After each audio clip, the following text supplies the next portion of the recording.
ನಮಸ್ಕಾರ ವೀಕ್ಷಕರೇ, ನಮ್ಮೂರ ಶಾಲೆ ವಿಶೇಷ ಕಾರ್ಯಕ್ರಮಕ್ಕೆ ಸ್ವಾಗತ. ನಾನು ಚೈತ್ರ ಕಲ್ಲಡ್ಕ. ಸರ್ಕಾರಿ ಶಾಲೆಯ ಮಕ್ಕಳು ಅಂದ್ರೆ ಅದೇನೋ ಕೀಳರಿಮೆ. ಕಲಿಯುವ ಅಕ್ಷರಗಳು ಆಂಗ್ಲ ಮಾಧ್ಯಮದಲ್ಲೂ ಕನ್ನಡ ಮಾಧ್ಯಮದಲ್ಲೂ ಒಂದೇ ಎಂಬ ಸಾಮಾನ್ಯ ವಿಚಾರ ತಿಳಿಯದಂತೆ ವರ್ತಿಸುವ ಅಕ್ಷರಸ್ಥರು ಎಂಬ ಹಣೆಯ ಪಟ್ಟಿಯಲ್ಲಿರುವ ಅನಕ್ಷರಸ್ಥರು. ಇವರುಗಳಿಗೆ ದಿಟ್ಟ ಉತ್ತರವಾಗಿ ನಮ್ಮ ಸರ್ಕಾರಿ ಶಾಲೆ ಬೆಳೆಯುತ್ತದೆ. ಖಾಸಗಿ ಶಾಲೆಗಳಿಗೆ ಹೋಲಿಸಿದ್ರೆ ಈ ಸರ್ಕಾರಿ ಶಾಲೆ ಯಾವುದರಲ್ಲೂ ಚೂರು ಕಮ್ಮಿ ಇಲ್ಲ. ಹಾಗಂತ ಈ ಶಾಲೆಯ ಅಭಿವೃದ್ಧಿಯಲ್ಲಿ ಸರ್ಕಾರದ ಅನುದಾನ ಇದೆ ಅಂತ ಹೇಳೋಕ್ಕಾಗಲ್ಲ. ಯಾಕೆ ಈ ಮಾತು ಹೇಳ್ತಿದ್ದೇವೆ ಅಂದ್ರೆ, ಕೆಲವರ ಬಾಯಲ್ಲಿ ಕೆಲವೊಮ್ಮೆ ಸರ್ಕಾರದ ಅನುದಾನ ತಾನೆ, ಅದರಿಂದ ಸರ್ಕಾರಿ ಶಾಲೆಗಳು ಇಂಪ್ರೂವ್ ಆಗ್ತವೆ ಅನ್ನುವ ಮಾತುಗಳು ಕೇಳಿರ್ತಾವೆ. ಹಾಗಾಗಿ ಈ ವಿಚಾರವನ್ನ ಉಲ್ಲೇಖ ಮಾಡಲೇಬೇಕು. ಅದಕ್ಕೂ ಮುನ್ನ ಶಾಲೆಯ ಹೆಸರನ್ನ ಹೇಳ್ತೀವಿ, ಒಮ್ಮೆ ಕೇಳಿಸ್ಕೊಳ್ಳಿ. ಉಡುಪಿ ವಲಯದಲ್ಲಿರುವ ಸರ್ಕಾರಿ ಹಿರಿಯ ಪ್ರಾಥಮಿಕ ಶಾಲೆ ಸಾಂತೂರು ಕೊಪ್ಲ.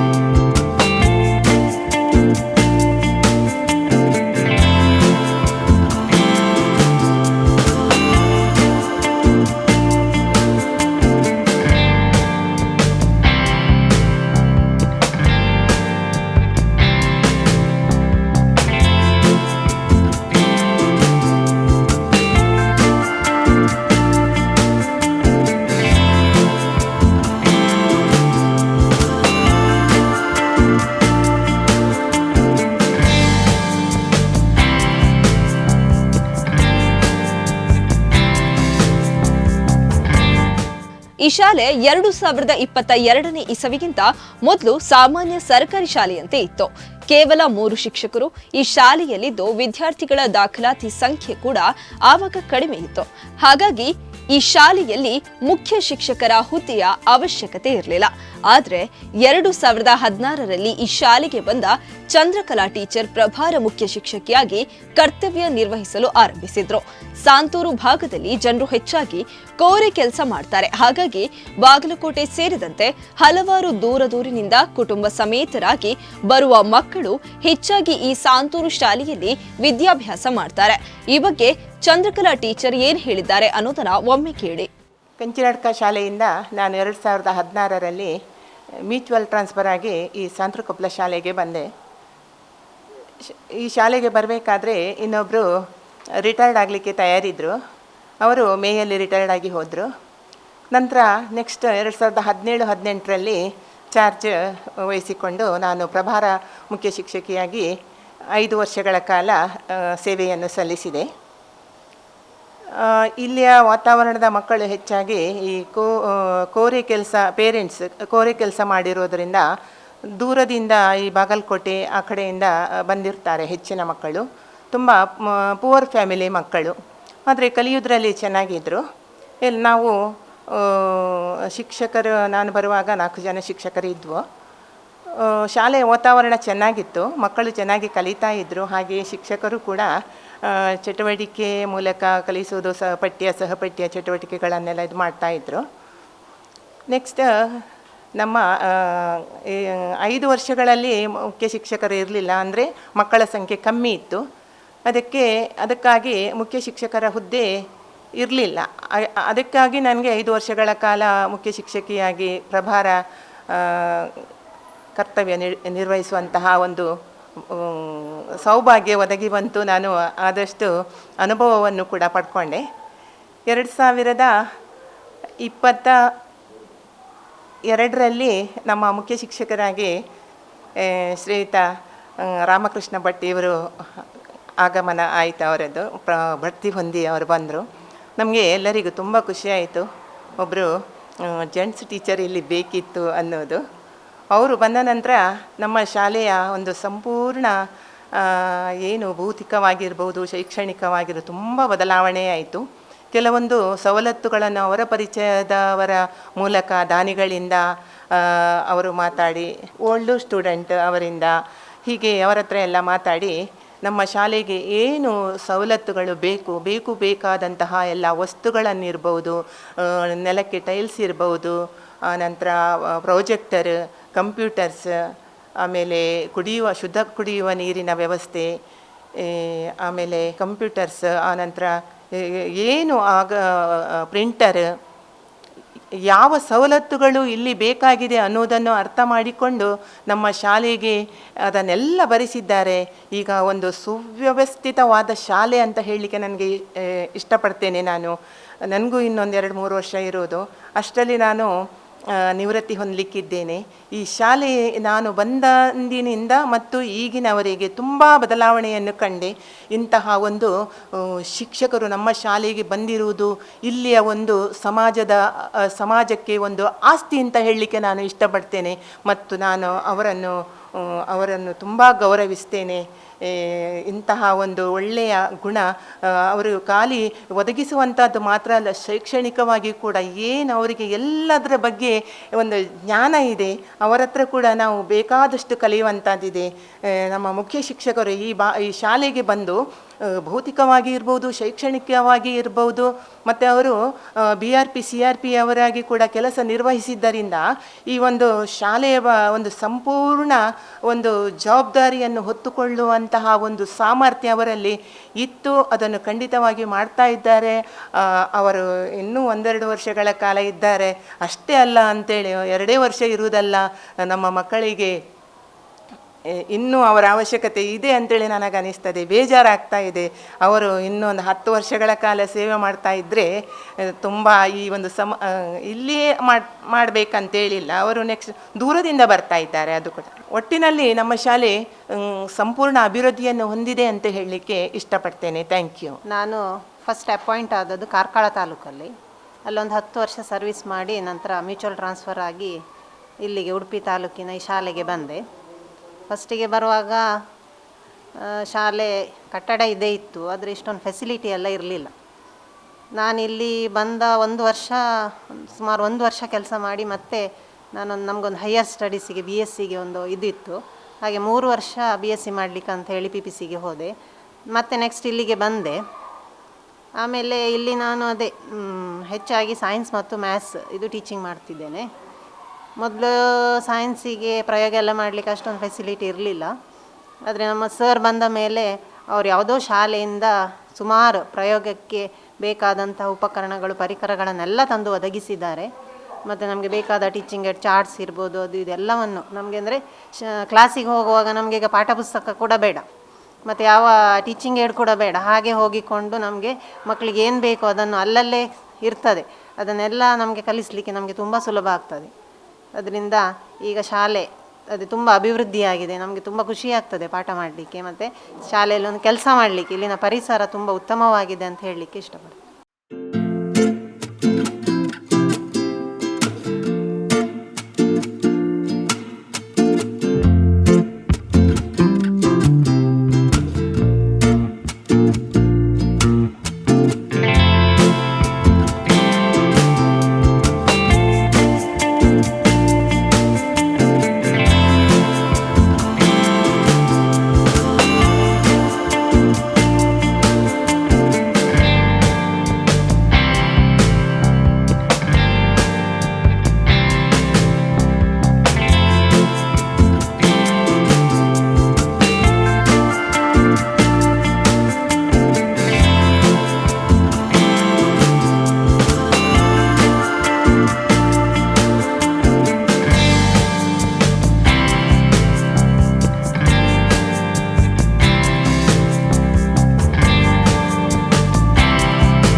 ಇದೀಗ ಈ ಶಾಲೆಗೆ 2022ರಲ್ಲಿ ಮುಖ್ಯ ಶಿಕ್ಷಕರಾಗಿ ರಾಮಕೃಷ್ಣ ಭಟ್ ಅವರು ಆಗಮಿಸಿದ್ರು. ಇವರ ಪಾದಸ್ಪರ್ಶದಿಂದ ಶಾಲೆ ಅಭಿವೃದ್ಧಿಯ ಪಥದತ್ತ ಸಾಗುತ್ತಿದೆ. ಮಕ್ಕಳ ಸಂಖ್ಯೆಯೂ ಹೆಚ್ಚಾಗಿದ್ದು, ಒಂದು ಶಾಲೆಗೆ ಬೇಕಾಗಿರೋ ಎಲ್ಲಾ ರೀತಿಯ ಮೂಲಭೂತ ಸೌಲಭ್ಯಗಳನ್ನು ಒದಗಿಸಿದ್ದಾರೆ. ಖಾಸಗಿ ಶಾಲೆಯ ಮಕ್ಕಳಿಗೆ ಯಾವೆಲ್ಲ ರೀತಿ ನೀತಿಗಳಿವೆ, ಜೊತೆಗೆ ಸೌಲಭ್ಯಗಳಿವೆ, ಅವೆಲ್ಲವನ್ನ ಈ ಮುಖ್ಯ ಶಿಕ್ಷಕರು ಮಕ್ಕಳಿಗಾಗಿ ಮಾಡಿದ್ದಾರೆ. ಆಗ್ಲೇ ಹೇಳಿದಾಗೆ ಈ ಶಾಲೆಗೆ ಸರ್ಕಾರಿ ಅನುದಾನಕ್ಕಿಂತಲೂ ಈ ಮುಖ್ಯ ಶಿಕ್ಷಕರಾದ ರಾಮಕೃಷ್ಣ ಭಟ್ ಅವರು ತಮ್ಮ ಪರಿಚಯದ ದಾನಿಗಳಿಂದ ಇದರ ಜೊತೆಗೆ ಸಾಂತೂರು ಶಾಲೆಯ ಹಳೆಯ ವಿದ್ಯಾರ್ಥಿಗಳ ನೆರವು ಸಹಕಾರದೊಂದಿಗೆ ಮಕ್ಕಳ ಭವಿಷ್ಯ ರೂಪಿಸುವಲ್ಲಿ ಯಶಸ್ಸಿನ ದಾರಿಯತ್ತ ಸಾಗ್ತಾ ಇದ್ದಾರೆ. 1905ಕ್ಕೆ ಈ ಶಾಲೆ ಪ್ರಾರಂಭವಾಯಿತು ಅಂತ ಹೇಳಿ ಇಲ್ಲಿಯ ದಾಖಲೆಗಳು ಹೇಳ್ತವೆ. ಈಗ ಶತಮಾನೋತ್ಸವದ ಸಮಯದಲ್ಲಿ ಬಹುಶಃ ಇಡೀ ಇದನ್ನು ಹಳೆ ಕಟ್ಟಡದಿಂದ ಹೊಸ ಕಟ್ಟಡಕ್ಕೆ ಕಾಂಕ್ರೀಟೀಕರಣ ಮಾಡಿದ್ದಾರೆ. ಸ್ಲ್ಯಾಬ್ ನಿರ್ಮಿಸಿ ಅದು ಆವಾಗ ಇದ್ದವರು ಬಹುಶಃ ರಾಜು ಮಾಸ್ಟ್ರು ಅವರು ಈ ಎಲ್ಲ ಸೌಲಭ್ಯಗಳನ್ನು ಈ ಕಟ್ಟಡದ ಸುಭದ್ರವಾದಂತಹ ಒಂದು ಕಟ್ಟಡದ ವ್ಯವಸ್ಥೆಗೆ ಕಾರಣೀಕರ್ತರಾಗಿದ್ದಾರೆ. 2022ಕ್ಕೆ ಬಂದ ನಂತರ ಇಲ್ಲಿ ಈ ಶಿಥಿಲವಾಗಿತ್ತು ಏನು ರೈಲಿಂಗ್ಸ್, ಅದನ್ನು ಮೊದಲು ಸರಿ ಮಾಡಬೇಕು ಅಂತ ಹೇಳಿ ಹೊರಟವ. ಅದನ್ನು ಸರಿ ಮಾಡಿ ಅಂದರೆ ಮಕ್ಕಳ ಸುರಕ್ಷತೆಯ ದೃಷ್ಟಿಯಿಂದ ಅದನ್ನೆಲ್ಲ ಸರಿ ಮಾಡಿ, ಅದಾದ ನಂತರ ಇಲ್ಲಿ ಫ್ಲಡ್ಡಿಗೆ ಅಂತ ಹೇಳಿ ಒಂದು ಅನುದಾನ ಬಿಡುಗಡೆ ಆಯಿತು, 3 ಲಕ್ಷ ರೂಪಾಯಿ ಚಿಲ್ಲರೆ. ಅದನ್ನು ನಾವು ಇಲ್ಲಿ ಎಲ್ಲ ಮಕ್ಕಳ ಗ್ರಿಲ್ಸ್ ಅಳವಡಿಸಿದ್ದು. ಇಲ್ಲಿ 2 ಲಕ್ಷ ರೂಪಾಯಿ ಮತ್ತೊಂದು ಬಂತು, ಅದರಲ್ಲಿ ಇಂಟರ್ಲಾಕ್ ಹಾಕಿದ್ದೀವಿ. ಅಂಗಳದಲ್ಲಿ ನೀರು ನಿಲ್ತದೆ ಅಂತ ಹೇಳಿ ಅಂಗಳಕ್ಕೆ ಇಂಟರ್ಲಾಕ್ ಹಾಕಿದ್ದೀವಿ. ಶಾಲೆಯ ಹಳೆ ವಿದ್ಯಾರ್ಥಿಯಾದಂತಹ ಡಾಕ್ಟರ್ ಸುಧಾಕರ್ ಶೆಟ್ಟಿ ಅಂತ ಹೇಳುವವರು, ಅವರು ಪ್ರತಿ ವರ್ಷ ಗೌರವ ಶಿಕ್ಷಕರಿಗೆ ಸಂಭಾವನೆಯನ್ನು ಅವರು ನೀಡ್ತಾ ಇದ್ದಾರೆ. ಅದನ್ನು ಈಗಲೂ ಮುಂದುವರಿಸಿಕೊಂಡು ಹೋಗ್ತಾ ಇದ್ದಾರೆ. ಆಮೇಲೆ ಅವರು ಕಲಿಕಾ ಸಾಮಗ್ರಿಗಳನ್ನು ಮಕ್ಕಳಿಗೆ ನೋಟ್ ಪುಸ್ತಕ ಅದು ಇದು ಎಲ್ಲ ಪ್ರತಿಯೊಂದು ಕೂಡ ಅವರು ನೀಡ್ತಾ ಇದ್ದಾರೆ ಪ್ರತಿ ವರ್ಷ. ನಾವು ಇಂಗ್ಲೀಷ್ ಟೀಚರಿಗೆ ನೇಮಕ ಮಾಡಿಕೊಳ್ಳಬೇಕು, ಅದಕ್ಕೆ ಸ್ವಲ್ಪ ಸಂಭಾವನೆ ಜಾಸ್ತಿ ಕೊಡಬೇಕು ಅಂತ ಹೇಳಿ ಅದಕ್ಕೂ ಕೂಡ ಅವರು ಸ್ಪಂದಿಸಿ ಕಳೆದ ವರ್ಷದಿಂದ ಇಂಗ್ಲೀಷ್ ಟೀಚರ ಒಂದು ಗೌರವ ಸಂಭಾವನೆಯನ್ನು ಡಾಕ್ಟರ್ ಸುಧಾಕರ್ ಶೆಟ್ಟಿಯವರು ನೀಡ್ತಾ ಇದ್ದಾರೆ. ಅಷ್ಟು ಮಾತ್ರ ಅಲ್ಲ, ಅವರು ಪ್ರಿಂಟರ್ ಶಾಲೆಗೆ, ಆನಂತರ ಈ ಆಫೀಸ್ ಕೋಣೆಯ ಇದು ಟೈಲ್ಸ್ ಹಾಕಿದ್ದು, ಆಮೇಲೆ ಹಾಲಲ್ಲಿ ಟೈಲ್ಸ್ ಹಾಕಿದ್ದು ಎಲ್ಲವನ್ನು ಅವರು ನಿರ್ವಹಿಸಿದ್ದಾರೆ. ಅಂಗಳ ಮತ್ತು ಸುತ್ತಮುತ್ತ ಎಲ್ಲ ಗ್ರಾಸ್ ಕಟ್ಟಿಂಗ್ ಎಲ್ಲ ವ್ಯವಸ್ಥೆಯನ್ನು ಅವರು ಮಾಡ್ತಾ ಇದ್ದಾರೆ. 2 ಪ್ರೊಜೆಕ್ಟರನ್ನು ವಿದ್ ಪರದೆ, ಆಮೇಲೆ 2 ಲ್ಯಾಪ್ಟಾಪು, 3 ಕಂಪ್ಯೂಟರ್, ಆಮೇಲೆ ಒಂದು 30 ಚೇರ್, ಆನಂತರ ವಿಜ್ಞಾನ ಮತ್ತು ವಾಚನಾಲಯಕ್ಕೆ ಒಂದೊಂದು ಒಳ್ಳೆಯ ಅಲ್ಯೂಮಿನಿಯಂ ಕಬೋರ್ಡನ್ನು ಮಾಡಿಸಿ ಒದಗಿಸಿಕೊಟ್ಟಿದ್ದಾರೆ. ಈಗ ಈ ವರ್ಷ ಪುನಃ 5 ಟೇಬಲ್ ಮತ್ತು 5 ಚೇರ್ ಆಫೀಸ್ ಕೋಣೆಗೆ, ಹೊಸ ಆಫೀಸ್ ಕೋಣೆ ಇನ್ನು 2 ವಿವೇಕ ಕೊಠಡಿ ಆಗ್ತದೆ. ಉದ್ಘಾಟನೆ ಆದ ನಂತರ ಅದಕ್ಕೆ 5 ಚೇರ್ ಮತ್ತು 5 ಟೇಬಲ್. ಇನ್ನು ಸರ್ಕಾರದಿಂದ ಮಾಮೂಲು ಹೆಚ್ಚಿನ ಸೌಲಭ್ಯಗಳು ನಮಗೆ ಸಿಗ್ತದೆ. ಉಚಿತ ಪಠ್ಯಪುಸ್ತಕ ಆಗಿರ್ಬೋದು, ಸಮವಸ್ತ್ರ ಆಗಿರ್ಬೋದು, 2 ಜೊತೆ ಸಮವಸ್ತ್ರ ಸಿಗ್ತದೆ. ಶೂ ಭಾಗ್ಯ, ಮಕ್ಕಳಿಗೆ ಶೂ ಸಾಕ್ಸ್ ಸಿಗ್ತದೆ. ಆಮೇಲೆ ಬಿಸಿ ಊಟ, ಕ್ಷೀರಭಾಗ್ಯ, ಮೊಟ್ಟೆ ಚಿಕ್ಕಿ ಈಗ ಶುರುವಾಗಿದೆ ಕಳೆದ ವರ್ಷದಿಂದ, ರಾಗಿ ಮಾಲ್ಟ್ ಕಳೆದ ವರ್ಷದಿಂದ ಶುರುವಾಗಿದೆ. ಎಲ್ಲವನ್ನ ಮಕ್ಕಳಿಗೆ ನಾವು ಎಲ್ಲ ಮಕ್ಕಳಿಗೆ ತಲುಪಿಸ್ತಾ ಇದ್ದೇವೆ. ಅಕ್ವಾಗಾರ್ಡ್ ಶಾಸಕರ ಇದರಿಂದ MRPLನಿಂದ ಒಂದು ಅಕ್ವಾಗಾರ್ಡ್ ಬಂದಿದ್ದು ದೊಡ್ಡದು, ಅದನ್ನು ಕೂಡ ಅಳವಡಿಸಿದ್ದೇವೆ.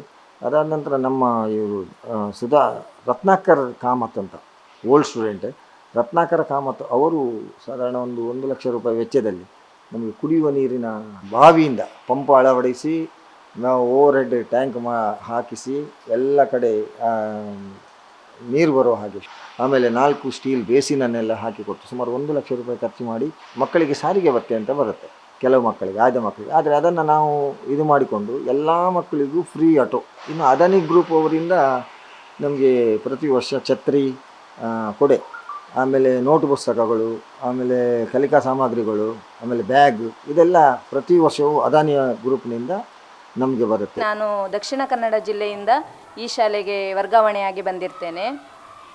ನಮ್ಮ ಶಾಲೆಯಲ್ಲಿ ಯಾವ ಕೊರತೆ ಇಲ್ಲ ಅಂತ ಹೇಳ್ಬೋದು. ಮಕ್ಕಳಿಗೆ ಬಹಳ ಸುಂದರವಾಗಿದೆ ಶಾಲೆ, ಹೊರಗಿಂದ ನೋಡಲಿಕ್ಕೂ ಬಹಳ ಸುಂದರವಾಗಿದೆ, ಮತ್ತು ಶಾಲೆ ಒಳಗೆ ಕೂಡ ಎಲ್ಲ ವ್ಯವಸ್ಥೆ ಇದೆ. ಮತ್ತು ಒಂದು ವಿಶೇಷ ಅಂತ ಹೇಳಿದರೆ, ನಮ್ಮ ಶಾಲೆಯಲ್ಲಿ ಯಾವ ಮಗು ಕೂಡ ನಡೆದು ಬರುವ ಅವಶ್ಯಕತೆ ಇಲ್ಲ. ಅಂದರೆ ಮನೆಯವರೆಗೆ ರಿಕ್ಷಾ ಹೋಗ್ತದೆ, ಶಾಲೆವರೆಗೆ ರಿಕ್ಷಾದಲ್ಲಿ ಬಂದು ಬಿಡ್ತಾರೆ. ಅಂದರೆ ಫ್ರೀ, ಉಚಿತವಾಗಿದೆ. ಮತ್ತು ತಂತ್ರಜ್ಞಾನಯುಕ್ತ ಕಲಿಕೆ ಇದೆ ಶಾಲೆಯಲ್ಲಿ. ಕಂಪ್ಯೂಟರ್ ಯುಕ್ತ ಇರ್ಬೋದು, ಪ್ರಾಜೆಕ್ಟರ್ ಇರ್ಬೋದು. ವಿಶೇಷ ಅಂತ ಹೇಳಿದರೆ ವೈಫೈ ಕನೆಕ್ಷನ್ ಶಾಲೆಯಲ್ಲೇ ಇದೆ. ಯಾವುದೇ ವೆಚ್ಚ ಮಾಡಬೇಕಾಗಿಲ್ಲ ನಾವು, ಅಂದರೆ ಮುಖ್ಯ ಶಿಕ್ಷಕರು ಮಾಡ್ತಾರೆ ಅದರ ವೆಚ್ಚವನ್ನು. ಹಾಗೆ ನಮ್ಮ ಶಾಲೆಯಲ್ಲಿ ಯಾವುದೇ ಕೊರತೆ ಇಲ್ಲ. ಆದರೆ ಪೇರೆಂಟ್ಸಿಗೆ ಏನಂತ ಹೇಳಿದರೆ ಒಂದು ಇಂಗ್ಲೀಷ್ ಮೀಡಿಯಮ್ ವ್ಯಾಮೋಹ ಇರೋದ್ರಿಂದ ಅವರು ಇಂಗ್ಲೀಷ್ ಮೀಡಿಯಮ್ ಕಡೆಗೆ ಹೋಗ್ತಾ ಇದ್ದಾರೆ. ಅದು ಕೂಡ ಯೋಜನೆ ಇದೆ ನಮ್ಮ ಮುಖ್ಯ ಶಿಕ್ಷಕರದ್ದು ಮತ್ತು ಸಹ ಶಿಕ್ಷಕರದ್ದು. ಮುಂದಿನ ದಿನಗಳಲ್ಲಿ ಒಂದು ಆಂಗ್ಲ ಮಾಧ್ಯಮ ಮಾಡಿದರೆ ಶಾಲೆಯಲ್ಲಿ ಏನಾದರೂ ಹೊಸ ಅಂದರೆ ಹೆಚ್ಚಿನ ದಾಖಲಾತಿಯನ್ನು ಮಾಡ್ಬೋದು ಅನ್ನುವಂಥ ಒಂದು ಆಶಯ ಕೂಡ ಇದೆ.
ಪ್ರೈವೇಟ್ ಶಾಲಾ ಮಕ್ಕಳನ್ನ ಮನೆಯಿಂದ ಶಾಲೆಗೆ ಕರೆದುಕೊಂಡು ಹೋಗಲು ಸ್ಕೂಲ್ ವ್ಯಾನ್ ಬರುತ್ತೆ.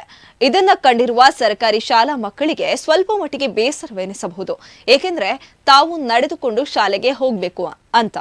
ಆದ್ರೆ ಈ ಶಾಲೆಯ ಶಿಕ್ಷಕರು ಮಕ್ಕಳ ಮನಸ್ಸನ್ನ ಅರ್ಥ ಮಾಡಿಕೊಂಡು ಮನೆಗೆ ರಿಕ್ಷಾವನ್ನ ಕಳುಹಿಸಿ ವಿದ್ಯಾರ್ಥಿಗಳು ಶಾಲೆಗೆ ಬರುವಂತೆ ಮಾಡ್ತಾ ಇದ್ದಾರೆ.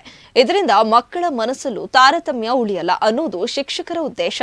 ಕಂಪ್ಯೂಟರ್, ಶುದ್ಧ ಕುಡಿಯುವ ನೀರು, ಶುಚಿ ರುಚಿಯಾದ ಊಟ, ಇದರ ಜೊತೆಗೆ ಕಲಿಕೆಗೆ, ಕ್ರೀಡೆಗೆ ಪ್ರೋತ್ಸಾಹ, ಶಿಕ್ಷಕರ ಪ್ರೀತಿ ಕಾಳಜಿಗೆ ಈ ಶಾಲಾ ಮಕ್ಕಳು ಮನಸೋತಿದ್ದಾರೆ.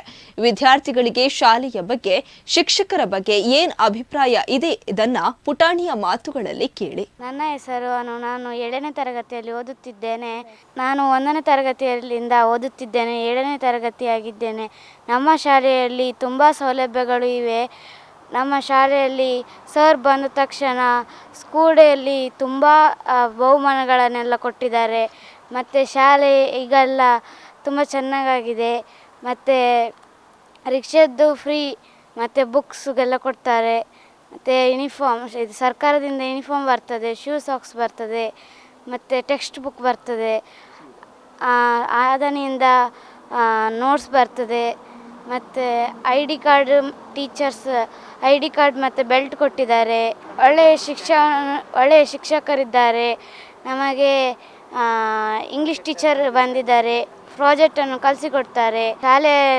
ಶಾಲೆ ಸರ್ ಬಂದದ ಮೇಲೆ ಮಕ್ಕಳೆಲ್ಲ ತುಂಬ ಇನ್ಫಾರ್ಮ್ ಆಗಿದ್ದೇವೆ. ನಮಗೆಲ್ಲ ಓದಲಿಕ್ಕೆ ಕೆಲವೊಬ್ಬರಿಗೆ ಬರ್ತಿರಲಿಲ್ಲ, ಅವರೆಲ್ಲ ಓದಲಿಕ್ಕೆ ಪ್ರಯತ್ನ ಪಡ್ತಿದ್ದಾರೆ. ರಿಕ್ಷಾದಲ್ಲಿ ನಾವು ಹಣ ಕೊಡಲಿಕ್ಕಿಲ್ಲ, ಸರ್ ಕೊಡ್ತಾರೆ. ಎಲ್ಲ ಸೌಲಭ್ಯವೂ ಇದೆ. ನನಗೆ ಶಾಲೆಗೆ ಬರಲಿ ತುಂಬ ಖುಷಿ ಆಗ್ತದೆ. ನಮ್ಮ ಶಾಲೆಯಲ್ಲಿ ತುಂಬ ಚೆನ್ನಾಗಿ ಕಲಿತಿದ್ದೇವೆ. ಶಿಕ್ಷಕರು ತುಂಬ ಚಂದ ಮಾಡಿ ಕಲಿಸಿಕೊಡ್ತಾರೆ. ಮತ್ತು ನಮಗೆ ಸರ್ಕಾರದಿಂದ ಉಪಹಾರ ಮತ್ತು ಹಾಲು ಕೊಡ್ತಾರೆ. ಅದರ ಜೊತೆಗೆ ರಾಗಿ ಮಾಲ್ಟ್ ಕೂಡ ಕೊಡ್ತಾರೆ. ಪಠ್ಯ ಪುಸ್ತಕವನ್ನು ಕೊಡ್ತಾರೆ, ಸಮವಸ್ತ್ರವನ್ನು ಕೊಡ್ತಾರೆ. ವಾರದಲ್ಲಿ 2 ದಿನ ಮೊಟ್ಟೆ ಕೊಡ್ತಾರೆ. ಸ್ಕಾಲರ್ಶಿಪ್ ನಮಗೆ ಕೊಡ್ತದೆ. ಅಡುಗೆಯವರು ಚೆನ್ನಾಗಿ ಅಡುಗೆ ಮಾಡ್ತಾರೆ. ಒಟ್ಟಿನಲ್ಲಿ ನಾವು ತುಂಬ ಖುಷಿಯಾಗಿ ಶಾಲೆಗೆ ಬರುತ್ತೇವೆ.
ಈ ಸಾಂತೂರು ಸರ್ಕಾರಿ ಶಾಲೆ ಖಾಸಗಿ ಶಾಲೆಗಿಂತ ಯಾವುದರಲ್ಲೂ ಕಮ್ಮಿ ಇಲ್ಲ.